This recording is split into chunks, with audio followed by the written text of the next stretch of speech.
Hello everyone, I am C A Vaibhav Jain और आज मैं डिस्कस करने वाला हूँ C M S Info Systems Limited के बारे में, जिसका IPO यानी कि OFS है ये मेनली, वो सब्सक्रिप्शन के लिए ओपन है।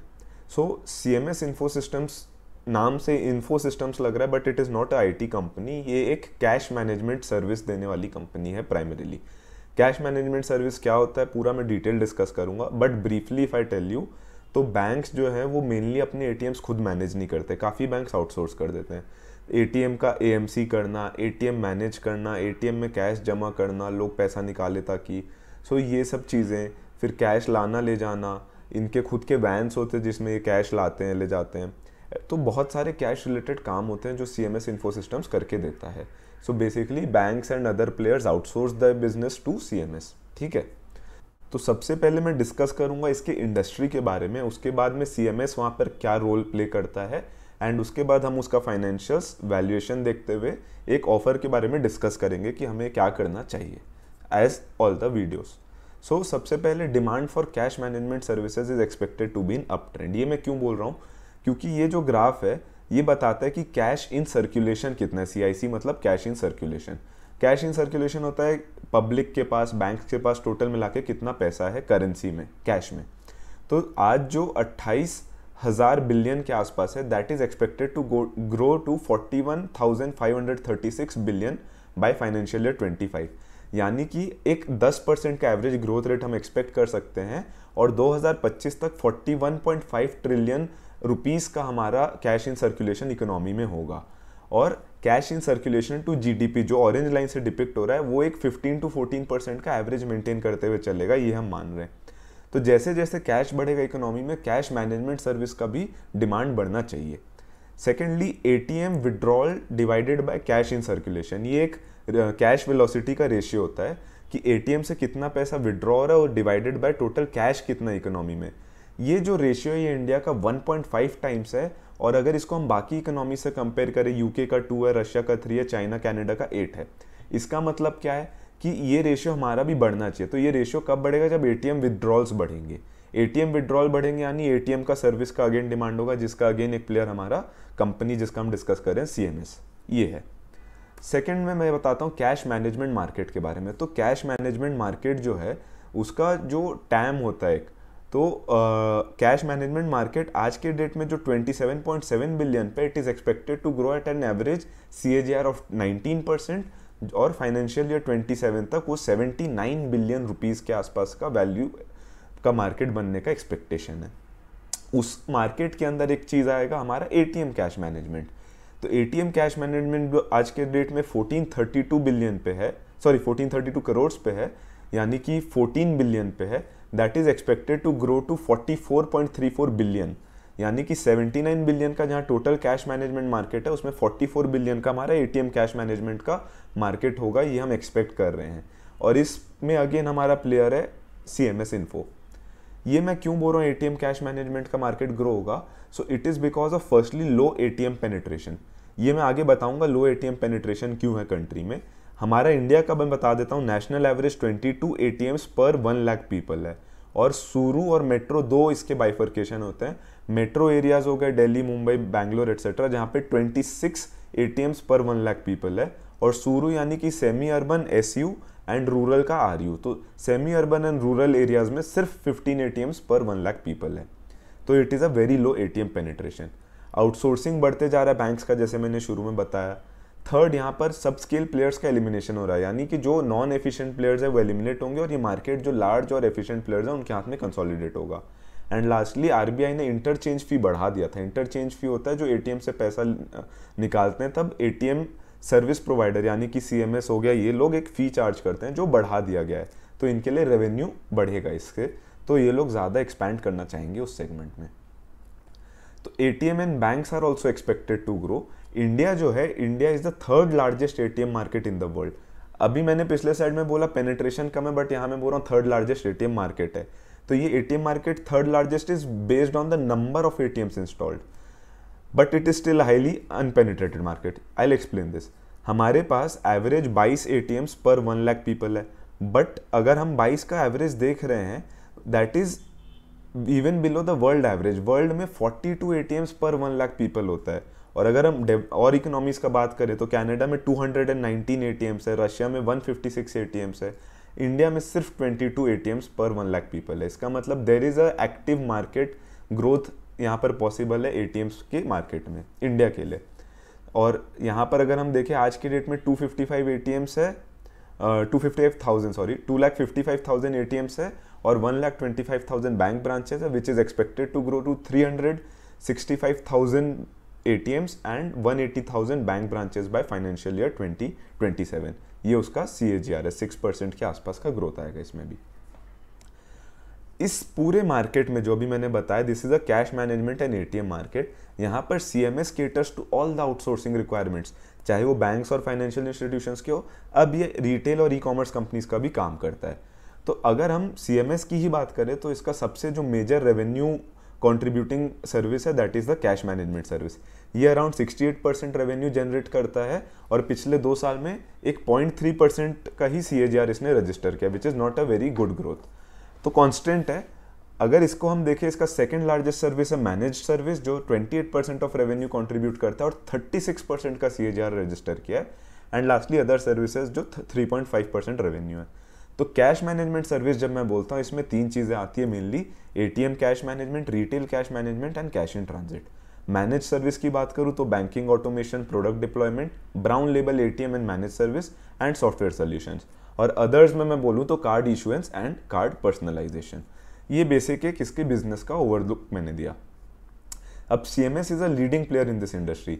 CMS जो है, it is the largest cash management company based on number of ATM points in India and retail points के बेसिस पे, और दुनिया में भी one of the leading ATM players CMS है। इसके as of August 21 3965 cash van से, ये इस टाइप के दिखते हैं इनके कैश वैन जिसमें कैश लाना ले जाना करते हैं। एंड इसके 238 ब्रांचेज या ऑफिसेज हैं पैन इंडिया में। इसका पैन इंडिया प्रेजेंस है और it is focusing on the सुरू एरियाज। जो मैंने बताया कि यहाँ पे सुरू में ग्रोथ का पोटेंशियल बहुत ज़्यादा है, बिकॉज ATM का जो पेनिट्रेशन है सुरू में बहुत कम है। So it is focusing on SURU, it has a high pan India presence. इसके जो कस्टमर रिलेशनशिप है वो भी बहुत अच्छे हैं। और 6/12 MSP customer relations more than 10 years का मतलब जो इसके मोस्ट वैल्यूएबल कस्टमर्स हैं उनको ये रिटेन करते हुए चल रहा है। Wide range of product and service देता है जैसा मैंने बताया, और इसके पास काफ़ी अच्छा टेक सॉल्यूशंस भी है जिससे खुद के कॉम्प्लेक्स बिजनेस को मैनेज कर पा रहा है। प्रोडक्टिव एंड ऑपरेशनल रिकॉर्ड भी अच्छा है। इसने ATM डाउन टाइम कम करते गया। ATM डाउन टाइम मतलब हम ATM में जाते हैं और आता है ना कैश अवेलेबल नहीं है, that is ATM down time. ATM down time कम करते जा रहा है। रिकन्सिलिएशन में बहुत दिक्कत होता है तो रिकन्सिलिएशन प्रोसेसेस इंप्रूव कर रहा है। एंड इसकी मैनेजमेंट टीम भी बहुत अच्छी है। आज के डेट में इसका जो प्रमोटर है दैट इज सियोन लिमिटेड, जिसके बारे में मैं आगे बताऊंगा क्या हो रहा है। CMS is generating high returns for its share holders on grounds of consistent revenue. ये CMS का जो फाइनेंशियल्स है वो मैंने यहाँ डाला है। इसका टोटल इनकम अराउंड 1100 करोड़ है और फाइनेंशियल ईयर 21 में 1322 करोड़ हुआ एंड अभी अगस्त के लिए it is 630 crore. Net income अगर हम देखें तो 96 करोड़ से बढ़ के 2 साल में ही 169 करोड़ हो गया एंड अभी आज के 5 मंथ्स में हमको 84 करोड़ का नेट इनकम जनरेट हुआ है। EPS अगर हम देखें तो 6.5 से ग्रो होकर 11.39 हो गया फाइनेंशियल ईयर 21 तक एंड 5 मंथ्स में हमको 5.7 रुपीज़ पर शेयर का EPS इसने दिया है, which is a good number. Return on net worth भी ग्रोइंग ट्रेंड में है। तो ऑल इन ऑल अगर हम देखें, इवन दो यहाँ पर हमको दिख रहा है कि रेवेन्यू नहीं बढ़ा because financial year 21 was a Covid year, तो वही इसके RHP पे लिखा है कि कोविड ईयर है ये, तो ठीक है। अपार्ट फ्रॉम दैट अगर हम देखें, इसने एक EPS ग्रोथ बहुत अच्छा दिया, अपने शेयर होल्डर्स को रिटर्न जनरेट करके दे रही है कंपनी। तो क्या हमें इसमें इन्वेस्ट करना चाहिए या नहीं, उसके लिए हम इसका वैल्यूएशन करने का कोशिश करेंगे। तो कैश मैनेजमेंट सर्विस में CMS का सबसे बड़ा पीयर है SIS। SIS is a listed company. SIS का अगर इनकम देखें तो it is almost around 7 to 8 times around of CMS। SIS 4800 crore का रेवेन्यू जनरेट किया 6 मंथ्स में, CMS ने 5 मंथ्स में 630 करोड़ का ही रेवेन्यू जनरेट किया है। नेट प्रॉफिट की बात करें तो 5 मंथ्स में CMS ने 84 करोड़ जनरेट किया, SIS ने 127 करोड़ जनरेट किया 6 मंथ्स में। टोटल असेट्स अगर अगस्त का देखें तो 1579 करोड़ है और SIS का 4850 करोड़ है। इसका मतलब SIS अराउंड 3 गुना बड़ी कंपनी तो है ही असेट के बेसिस पे एंड 7 गुना बड़ी कंपनी है रेवेन्यू के बेसिस पे। अगर प्राइस की बात करें तो CMS का जो अपर बैंड है 216 रुपीज़ है और SIS करंटली 438 रुपीज़ पे लिस्टेड है। एवरेज ईपीएस मैंने निकाला है 3.5 साल का लगभग, तो सीएमएस का 9.56 का एवरेज ईपीएस आता है और एसआईएस का 22 का एवरेज ईपीएस आता है। इसका मतलब जो उसका प्राइस टू अर्निंग रेशियो आ रहा है, सीएमएस 22.6 का पी डिमांड कर रहा है एज कम्पेयर टू एसआईएस जो 20 के पी पे करेंटली ट्रेड हो रहा है। बुक वैल्यू की बात करूँ फाइनेंशियल ईयर 21 का, तो 67 का सीएमएस का एंड एसआईएस का 124 का है, यानी कि बुक वैल्यू के बेसिस में एसआईएस 2 टाइम्स बड़ी कंपनी है। और बुक वैल्यू के बेसिस पे अगर प्राइस टू बुक वैल्यू निकालूं फाइनेंशियल ईयर 21 का, तो सीएमएस 3.2 का बुक वैल्यू पर price to book value command कर रहा है एंड एसआईएस 3.5 टाइम्स का प्राइस टू बुक वैल्यू है, which is not a very very big difference. तो इसका मतलब जो मेरा समझ है कि as compare to SIS, CMS ने हमें कोई बड़ा गैप नहीं छोड़ा है कि हम एक बहुत ही बम्पर लिस्टिंग गेन एक्सपेक्ट करें as compare to SIS I am talking. बाकी एचएनआई वगैरह का क्या डिमांड रहेगा, ग्रे मार्केट प्रीमियम क्या, आज के डेट पे जीएमपी का कोई डिटेल नहीं है, तो जैसे वो डिटेल्स आएंगे हमें समझ आएगा कि क्या हमें लिस्टिंग गेन तो मिलेगा या नहीं। बाकी लॉन्ग टर्म के लिए अभी कोई मेजर वैल्यूएशन गैप छोड़ा नहीं है, may be a correction if it comes, तब हम इसमें इन्वेस्ट कर सकते हैं। कंपनी का बिजनेस तो ठीक दिख रहा है। उसके बाद मैं ऑफर डिटेल्स भी बता देता हूँ क्विकली। तो ऑफर डिटेल में ओपनिंग डेट है 21 दिसंबर और क्लोजिंग है 23 दिसंबर। तो आज वीडियो में अपलोड कर दे रहा हूँ, तो कल यू कैन डिसाइड कि हमें लेना है या नहीं लेना है।